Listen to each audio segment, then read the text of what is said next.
lettering, that's distance from standard. So we want all our children to be at standard. Some of our students score below standard. Some of our students score above standard. The school will get an overall score that takes all of the above and all of those on standard and all of those below and puts an average and says, okay, this is where we are as a school based on the standard. So as you can see in ELA, the English learners who are participating in dual immersion are just about 9 points distance below standard. In math, they're 0.3 of a point above standard. And I show that to you in comparison to, if you look at all of the other elementary schools in our district, the distance from standard in English language arts and math for English learners is significantly less. So it just goes to show that dual immersion for our English learners is a very strong pathway to success in not only in the home language Spanish, but in English as measured by our state tests. So I say all that to say, if you have friends out there who have emerging kindergartners ready to enroll for next school year, this is an excellent pathway for them. And I encourage, because sometimes we still have that fear, I don't want to put my child in a Spanish speaking classroom because then they won't learn English. And I came here so my children would learn English.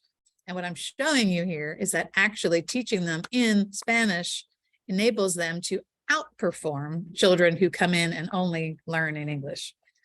So share the good news. We have 2 programs, 2 different school sites offering this. So I share that with you with the excitement because we still have time. So tell all your friends. There's a question in the chat. Please. In Spanish. It says, hola, buen día, ¿cómo me puedo matricular en Leslie? How can she register?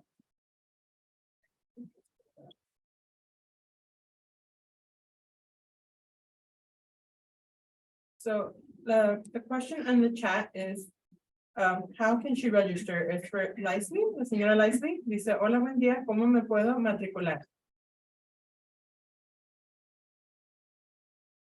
Okay, are we asking about registering for dual immersion or about the ESL class?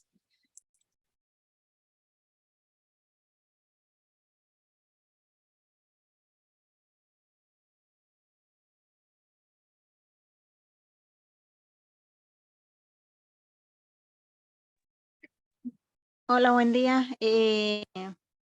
Pues estaba, no sé si es para las clases de los, para nosotros los padres o es solo para los alumnos.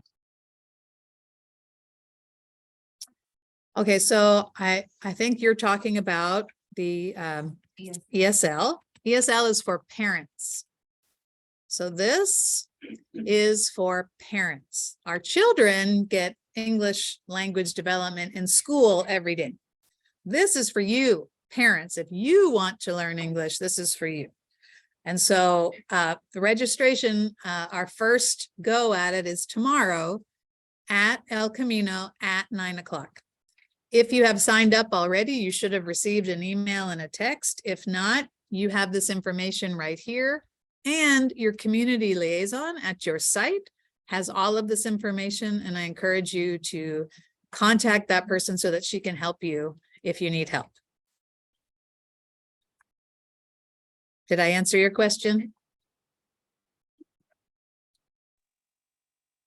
Sí, eso era lo que quería saber. Le agradezco mucho. Great. Y, entonces yo hablaré con Perfect. la encargada de mi escuela. Excellent. We hope to see you there. Ayudar con eso para matricular. Okay. Gracias, muy amable. Excellent. Thank you. Thank you for asking. I'm sure you're not the only one who had that question. Okay, so we talked about dual immersion. We talked about the benefits of dual immersion. And just one last reminder, LPAC testing is right now. Your 3rd through 8th graders are in the middle of it, and our kinder through 2nd grade start in a week. We have training for that this Friday for all of our testers. So it's a great time to remind your children to do their best, try their hardest, show us what they know. And we shared with you in the past the resources for practicing. So we look forward to having great scores for our students. And we're going to talk about great scores that we have for our students in just a minute. So I'll pause. Daniela, I don't mean to hijack the meeting. I just have to share all this information, but were there any questions about any of those updates before we move on to look at English learner progress and our reclassification pathways? Anything in the chat? Okay, we're going to move forward. So, as you know, many of you are on your ELAC or your school site council, and this is the time of the year where we start to think about our plan and how is our school plan supporting moving our English learners forward, both in learning English and in doing well, meeting standards in English language arts and math. So I want to introduce you to the California School Dashboard. I'm not sure if you've seen it. It was prominent before COVID, and then it kind of set down because we didn't have data to look at. Now it's back. And I want to take some time to talk about the English Learner Progress Indicator, because that tells us how are our English learners doing. Are they showing growth every year? So the only children who are counted in this are the children who took the test last year and took the test the year before, because they have to show how much progress they made in 1 year. The nice thing is what they've done on this dashboard is when we talk about the LPAC, there's only 4 levels, and we want our children to get level 4, right, to reclassify. However, for purposes of the English Learner Progress Indicator, they actually broke it up into 6 levels, because level 2 and level 3 have wide bands. So they cut level 2 in half and they cut level 3 in half. So there are actually 6 levels. So there's more of an opportunity to show the growth that children are making, because I could be a level 2 in 2020 at the very beginning of level 2, and I could be all the way over here, almost to 3, but still in level 2. And if I didn't break it up in these 6 levels, you wouldn't see that growth. So this enables us to see the growth. Then the good news that we have here is if you look up at this top right corner, in Lawndale, we've got a score of high. 55.9% of our English learners are making progress. They're either moving up 1 level, or they're already a level 4 and they're staying a level 4 and they're not falling back. This is another visual that shows you our student language acquisition results. And you can see here, 53.1% of our students were purple. They're English learners who progressed at least 1 level. And 2.8% are students who maintained a level 4. So in total, 55.9% of our students are making progress. The green are students who stayed at the level they were. So they stayed as a 1 or they stayed as a 2. They didn't move up. And then the pink are ELs who decreased. So thankfully, we have more students moving up than we have students either staying the same or regressing. But as far as the state goes, we're in the high category. But let's break that down a little and let's look at our sites. So we can see, here's all of the schools in our district, and you can see our schools on English Learner Progress range from low to high for elementary. Oh, no, to very high. Anderson had 65% of students making progress. And these are, again, English learners who were there for both years of the testing and made progress or stayed a level 4. Okay, we're not consistent across all of our sites. So this type of data makes me start to ask questions like, what is Anderson doing? You know, something good is happening there with their students moving in their English language development. We should be asking questions like, what are we doing so that we could have that happen at other sites? There are also, and I just want to remember, this is all data. It was this time last year. So all of this data is a year old, right? And it was 2020 to 2021, or the 2020-21 school year to the 21-22 school year. Those were COVID years. That was out of, distance learning, in-person learning.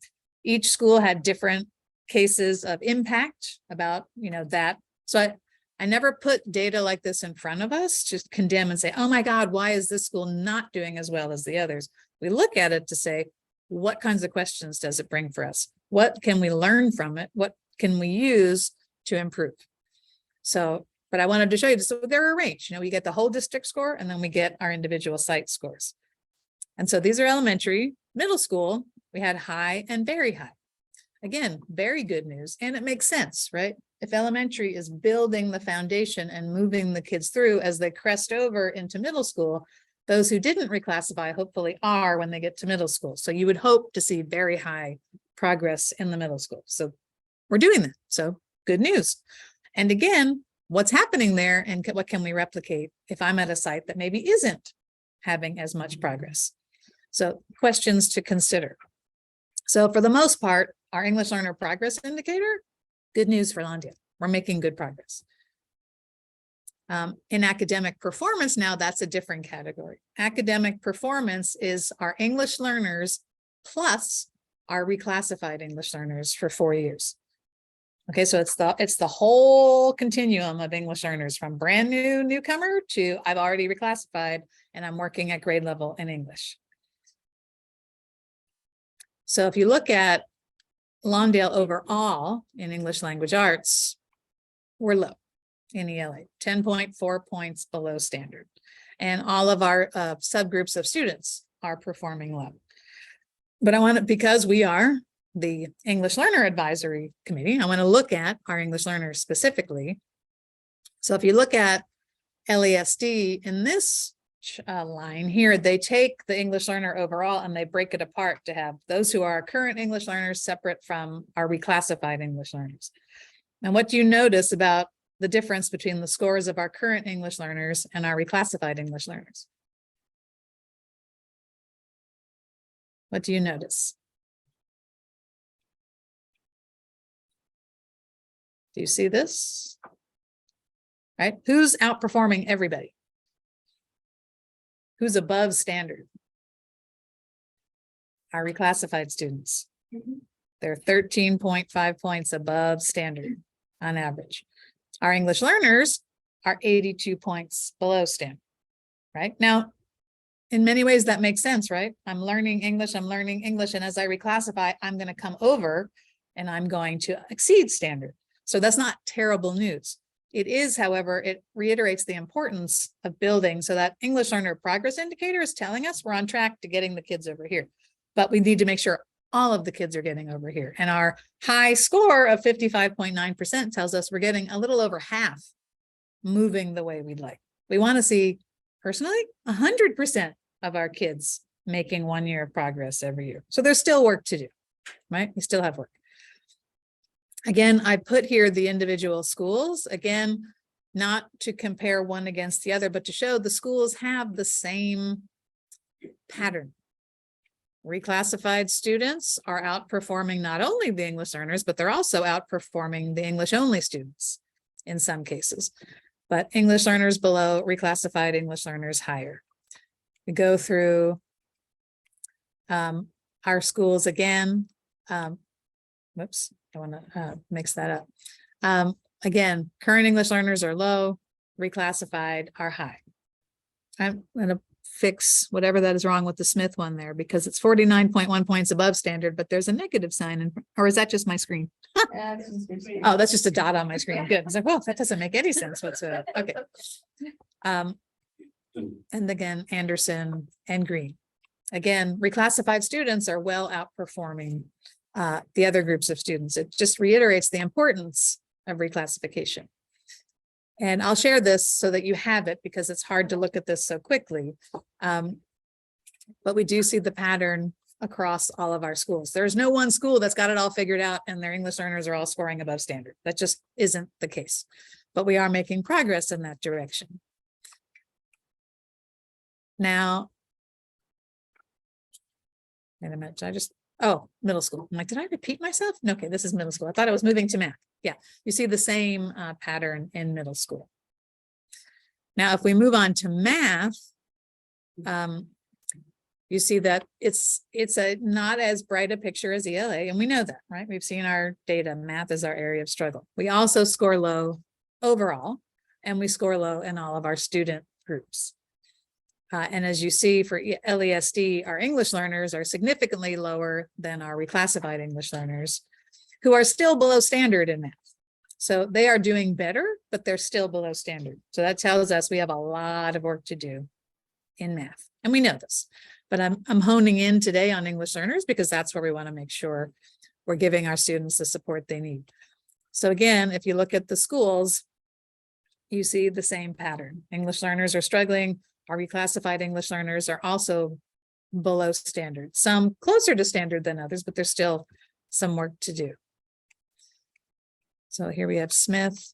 Now, interesting, Smith is the one school that the reclassified English learners are above standard in math. So then there's an outlier. What's happening in math over there? We need to ask, how are they outperforming our other reclassified English learners who are not doing as well at other schools? So we find these little pockets of I call them bright lights, like what's happening, what can we replicate? Let's ask some questions, right? What are we doing? Twain also reclassified English learners were above standard in math. So our math picture isn't completely bleak, but there clearly is some work that needs to be done. And then Anderson and Green. Anderson is just under standard for math, right? But we do have some work to do. And then our middle schools, same pattern is there. So what does all of this tell us? In my mind, if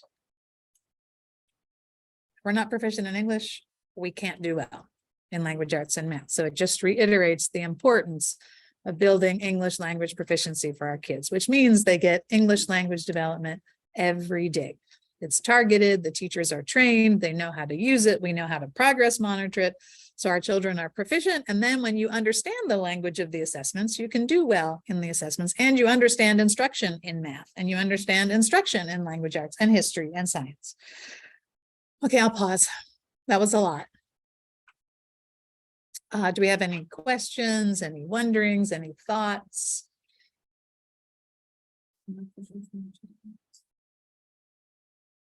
Well, here, I'll throw some questions at you. So this is the time of year when you're going to go back and you have your ELAC meeting, you have your school site council meetings, you're getting ready. This is the time of year where we start analyzing, how did we do? Now, remember, all the data I showed you is a year old. Your schools, your teachers, everyone's been working all year long to improve those scores we just looked at. So what have we been doing? And are they working? What evidence do we have? Do we have data? Do we have interim assessments that are showing us that actually, yeah, we know that was bad last year, and look at all that we've done, and look at the growth, and here's all the interventions we've done? That's what you want to ask about. And do we have data that shows that?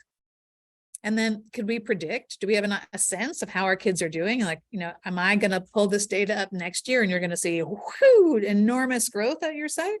That'd be awesome news.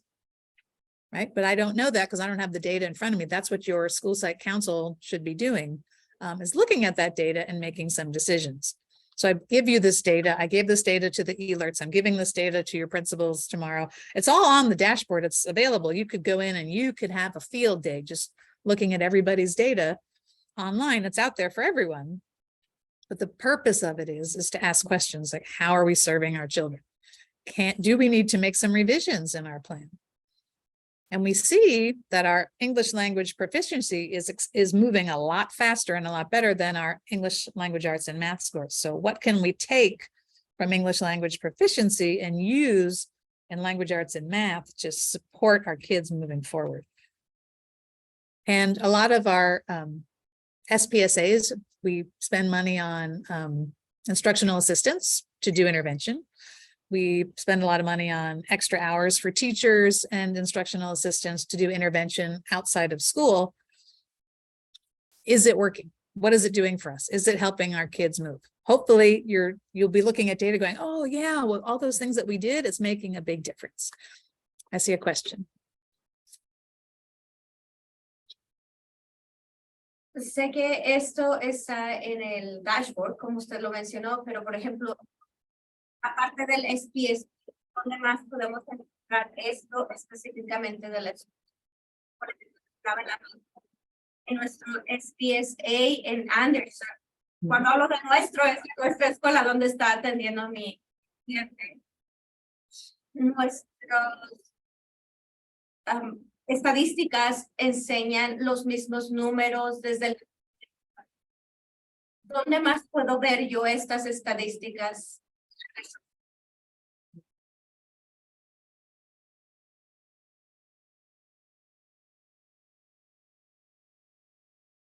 Oh, okay. I was like, that's not what my lead said. Okay. So in your SPSA, at the very beginning of it, there's a section where you write about current conditions, right? How are our students doing? What does our data look like? And Milette's mentioning that she's looked at hers and some of that data looks the same as it did in 2019. It's not updated. So where do we get that? How do we find that data? So local assessments, your principal, your ELERT, your Math TOSA could pull out of School City and share that data, that history. They could run a report for you. The dashboard, you could go in, you could look at the global, but you can't see current data. So our dashboard, our system, School City, is where that lives. So that would be a question to bring back, hi, Math TOSA, or at School Site Council, could we see how are we doing on our math assessments? We know there was a first interim, there was a second interim, or they're still happening.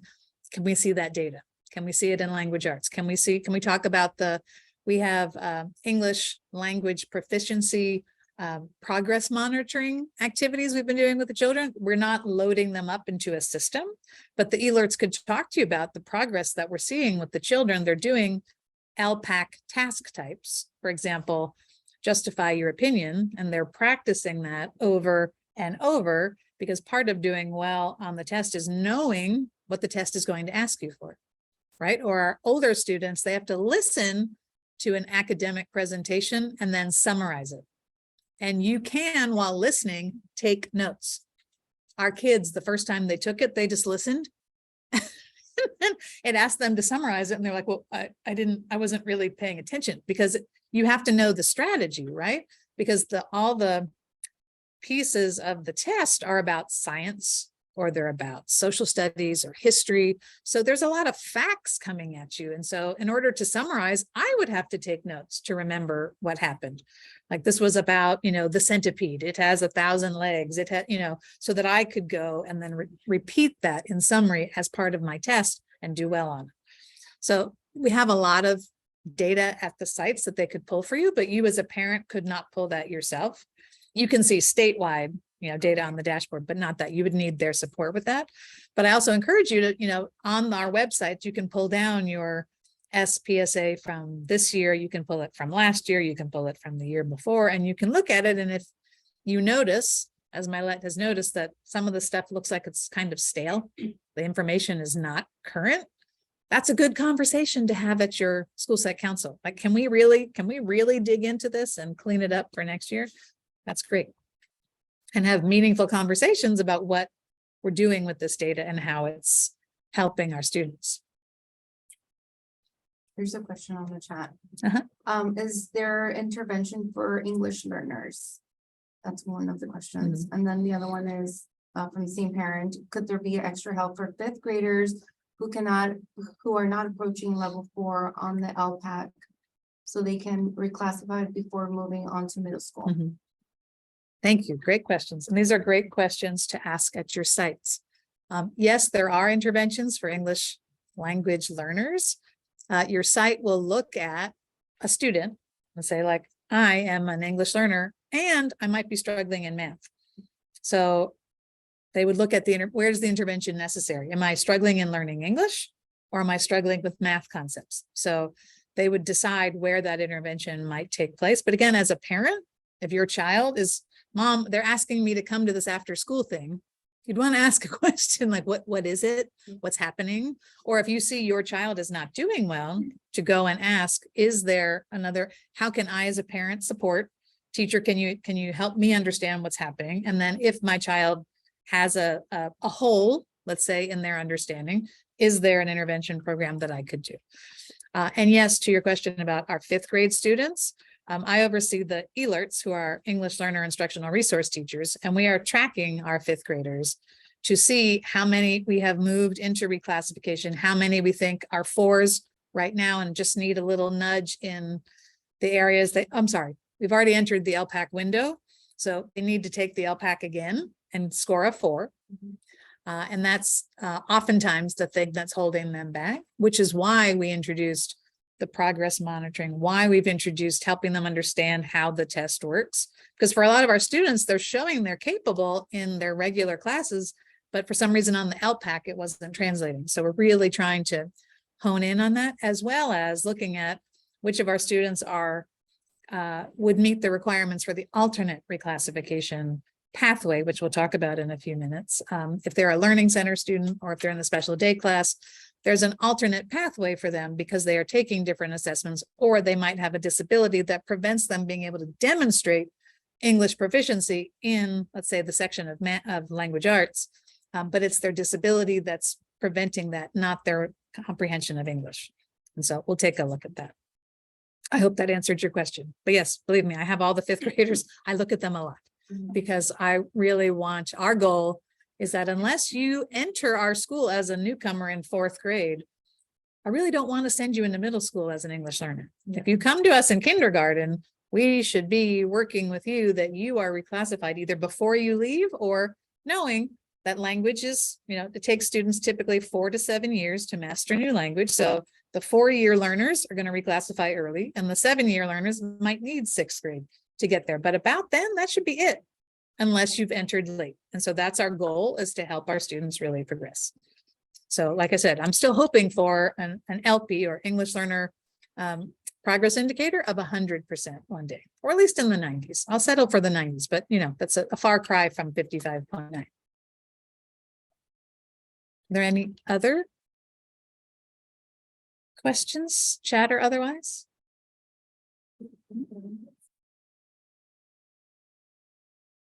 Okay, then let's, oh, there's my question slide. I missed it. Bueno, entonces sí pregunto, Miss. Yeah. Julie.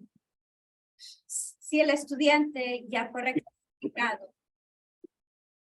sus scores en vez de ir mejorando, bajan, ¿tal vez ellos reciben intervención o ellos ya?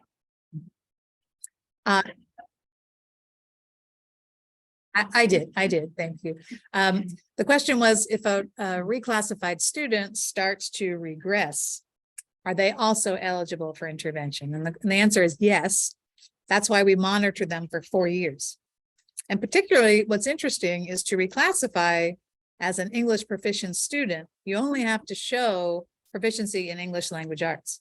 We currently do not have math as a requirement for reclassification. So you could be, doing crazy well in language arts, but in math, you weren't. That's a problem, right? So we're also looking at that now as we're thinking about math, does it need to be a reclassification criterion, or at the very least, are we thinking about the language of math in our English language development class? Because right now, English language development is very focused on your English language arts class. It is not focused on math. And so we're talking about embedding that in our ELD as well as the integrated ELD in math, because that's clearly an area we missed. But yeah, we're watching our reclassified students.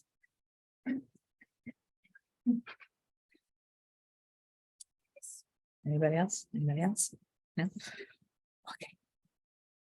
Okay, so speaking of reclassification, fantastic segue, Milet, thank you. We talked about, I think I said it in passing, we now have 5 pathways, but we'll get to it at our next meeting. Well, here we are at our next meeting. So I just wanted to reiterate that we have general education pathways and we have pathways for students with disabilities. And just to make it bigger so you can see it, as we've been talking about, the #1 criterion is LPAC score of 4 for our children in the general education pathway.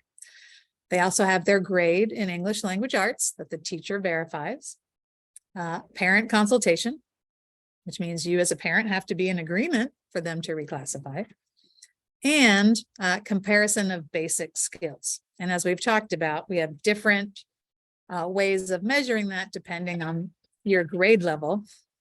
So K2 doesn't have SBAC, so that's not even an option, but we use the benchmark unit assessment. We use star reading.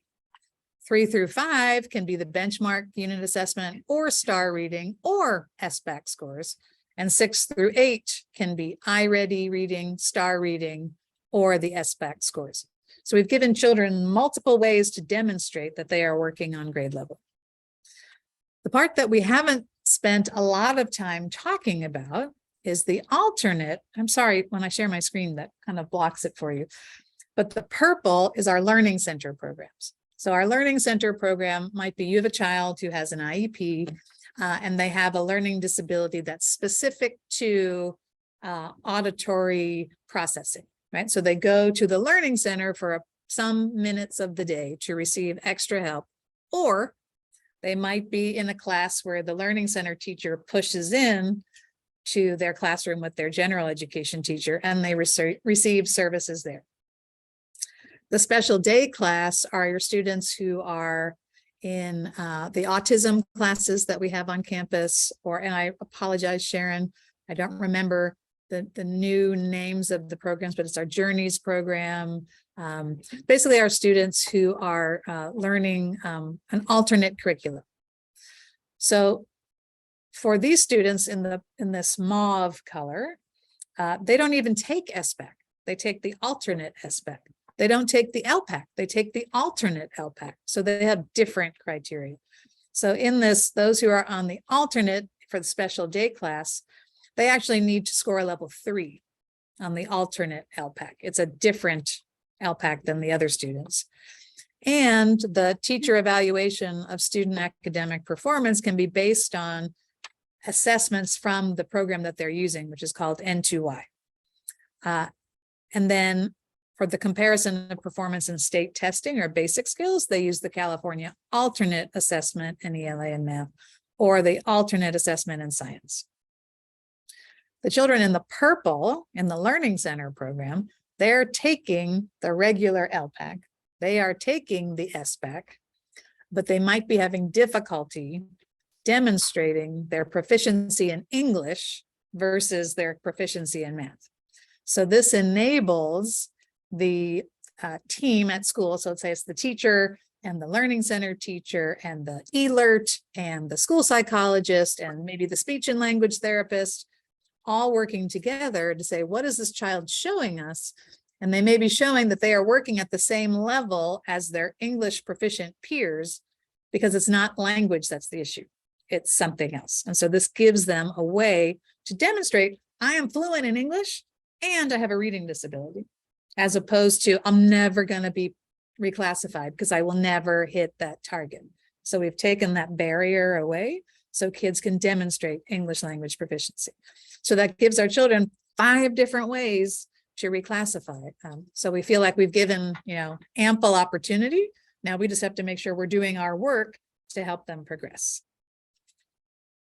Okay, I'm going to pause there because that was a lot.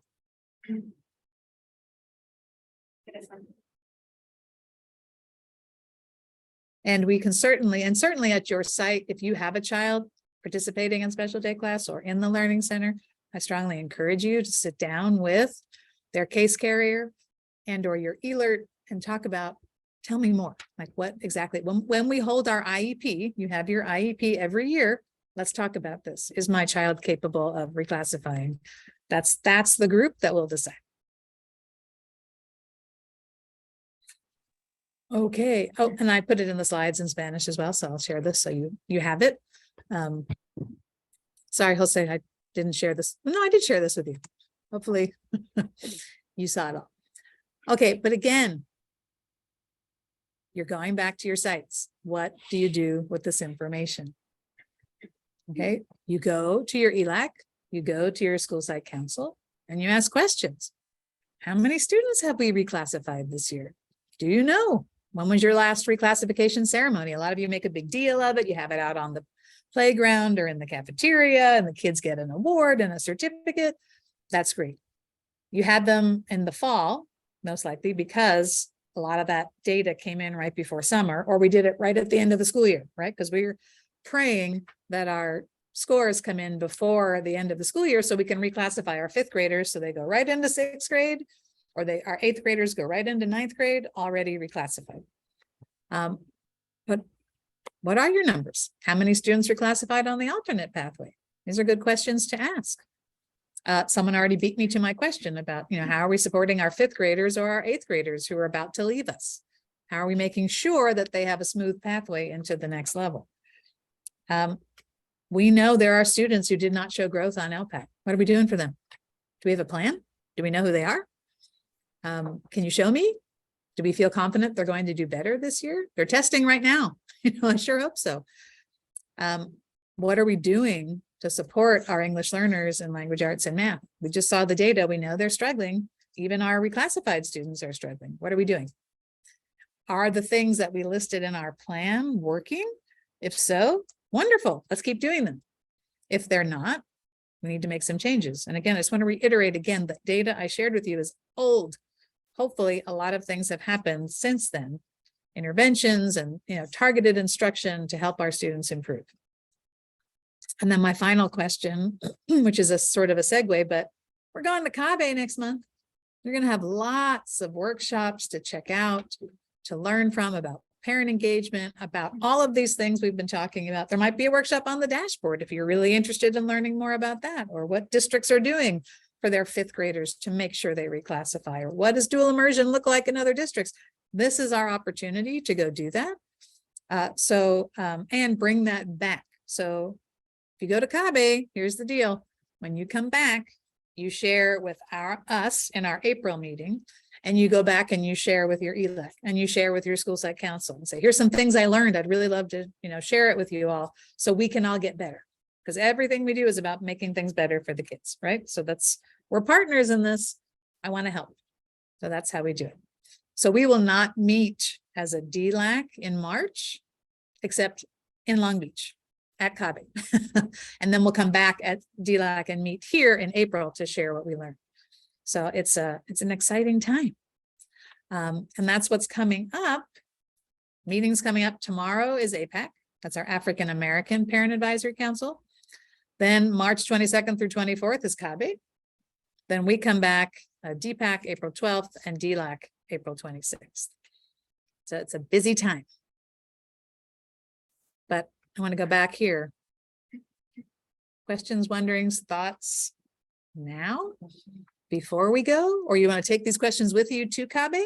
Use this to help you pick out the workshops you want to see?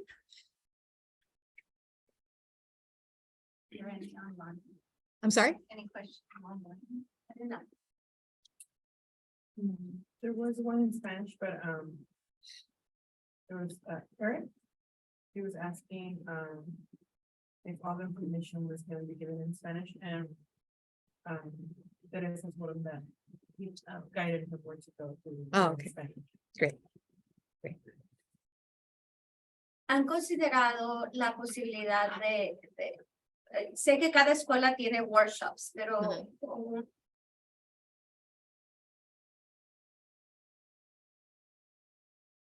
ayudar a los padres a ser tutores de sus estudiantes que están en ese pasito ya para reclasificar, por decirlo, para los padres.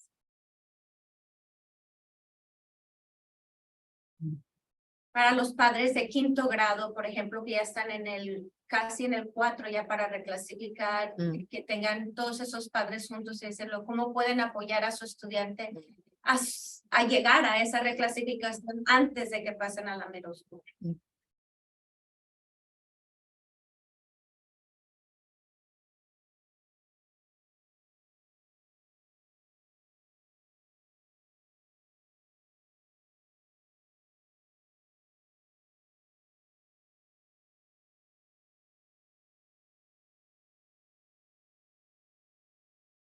So yo voy a compartir, or I'm going to share.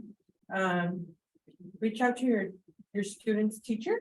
For example, I reached out to my son's teacher at William Green, and she's actually sent me, and how I think last meeting we were in here, and there was a link that showed us the tests and examples that we could use with our students. And she sent me a packet of it. And she said, we'll be working this during the week, but at home this weekend. And my son's been, knowing he's a first grader, and so that's helpful. And she actually gave me a packet and like help, like at home practice it. It's coming. And Eso me trae otra pregunta, pero la dejo que me responda.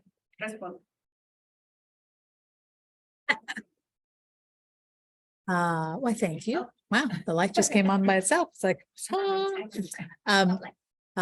Marina and I are working on, and with the community liaisons, about how we better connect to academics, right? We do a lot of parent work around, we touch on a family math night, or we touch on a language arts night, but wouldn't it be amazing if a teacher, let's say during ELD time, who has all those level 3, or level 4s who haven't just quite made it, in a breakout group or in a classroom, and then mom and dad, you could zoom in and you could see, and we could talk about it in real time, what we're doing with your students. Because I think some of our challenges have been time, right? We can't do it before school. We can't do it after school. We can't do it here. What if I'm sitting in front of your kids right now? What if we zoomed in? Because I know Giannina's doing it. I know some of you are online. I'm at work, but you know what? I can jump in for 15 minutes. I can hop on the computer or go take a break and listen. So we're really thinking about how we can engage our teachers more and making that accessible for our parents. Because it's hard, and some might be, yeah, I'm willing to do a Zoom in the evening. I'm willing to do one, early in the morning, but to reach more students and be really targeted, it might be really nice just to use, we're already there. We're already teaching children. Why don't we open it? Kind of like COVID showed us that, parents, we were all in our kids' classrooms, which was so weird for a while, but it was very informative to, oh, that's how you're teaching that math strategy. Or here, parents, here's what we're doing. I'd really love you to practice this with your child that I'm doing right now. I'm demonstrating for you. Could you please do this at home? So we're thinking about things like that, and we're moving it forward, but we're not there quite yet, but that's my hope. If I may just add to that, and I included this information in the chat, please look at the Family University calendar, because a lot of these academic workshops are being offered throughout our district, but they're not well attended. And so if if you're a person who's constantly looking at the calendar or looking at the newsletters, getting the texts, and somebody could benefit from these workshops, please share this information. And like Dr. King mentioned, that's one way to reach parents, right? And we know that hybrid meetings have a larger reach. So that's another way that we're looking at conducting these workshops. And then, like Dr. King mentioned, really targeted in companionship with the teacher virtually, so that it's convenient for the parent, 15 minutes, 20 minutes. So these are all things that we know we have to move towards, and we're working towards. We also have, President, you're in charge. You decide. Go ahead. Marisol Perez, our language arts specialist at Mitchell, wants to say something too. She's on Zoom. Sure. Yeah, I just wanted to, it kind of piggybacks off of what Ms. Sandoval was mentioning. All of our workshops, whether it's language arts or math, are very intentionally created to support parents with tangible tools and resources. You'll leave every workshop with something in your hand that you can apply right away. I had a parent send me a picture of them attending a workshop and using that same activity that we learned with their students same day in their car. So that's just an example of how tangible it is. But again, we need you guys to show up, and we need to spread the word, because when we create these workshops, we make sure that we have our English learners at the forefront. and our students with special needs at the forefront of everything we create and present to teachers, to parents and families. I think it's really important that we address that as well. And then connect with us. We are your support staff here at your site.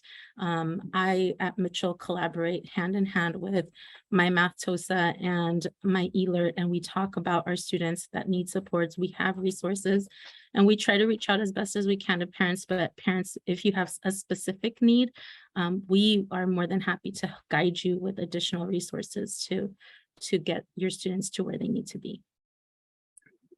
Thank you, Marisol. Go ahead. Lo que acaban de mencionar ustedes, todo conecta con las que tenemos aquí de decir. Cuando Daniela dijo, ella se acercó a la maestra a preguntarle cómo puedo ayudar a mi estudiante, era porque yo les preguntaba si había un taller específico para entrenar a los papás. Porque hay padres que aunque vean en el calendario que hay un taller, no saben necesariamente para qué les va a servir el taller, aunque digan matemáticas. Creo que la conexión que había anteriormente, antes con los padres, creo que era más, sí, tenía más fruto, creo que esa conexión con alguien de la escuela y los padres. Había padres que venían y participaban. A veces no sabían a qué venían, pero veían un taller y ya estaban ahí. Creo que ha cambiado. Me encantan las ideas que tienen, pero me gustaría saber cómo traer más padres. Necesariamente que el taller de matemáticas es para que ellos como padres apoyen a sus estudiantes a salir adelante. No necesariamente que esté para el taller porque su niño esté batallando con matemáticas. No, los van a apoyar constantemente. Gracias. Pero yo quiero hablar por esos padres que no se atreven a preguntar.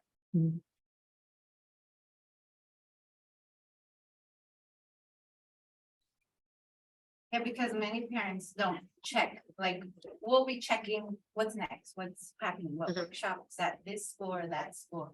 But sometimes it's not shared as much as it should be, like, you know, Class Dojo or, you know. So if I need be frank with all of you, we have about 29 participants online and about 10 here in person. We need you. We need you parents to spread the word. You are our ambassadors. You've gone to these workshops. I'm gonna use Marisol as an example. And to your point, Maylet, you don't necessarily, you can always walk away with the tangible tool to use, whether it's because your child is a little bit behind and need a boost, motivation, or they love it and you just need another form to engage with them or just understand their experience in the classroom. And if you've gone to one of Marisol's workshops, or one of our Math TOSA workshops, they're very interactive. And it's not just one teacher specialist, it's a team. You have the community liaisons there to interpret or to sit at a table with you.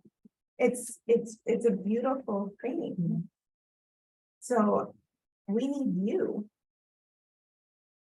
And I'll say on our end, you know, your community liaison pushes it out. We push it out. You push it out. I'd love to have all 30 teachers pushing it out. Saying, hey, it'd be so great. There's this workshop. And I know we've been talking about this. I think it would be great for your family, for everybody's family, or it may be targeted. It's third graders. I need you there. Or it's, you know, for strugglers, or it's for kids who are advanced and need more challenging things. Just parents, here's how we can help you. So we're working on our end.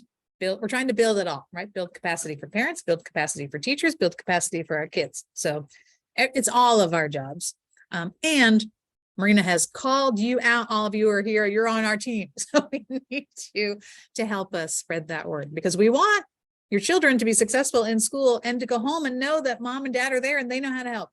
Or at least they know how to direct you to get help, right? So that would be huge.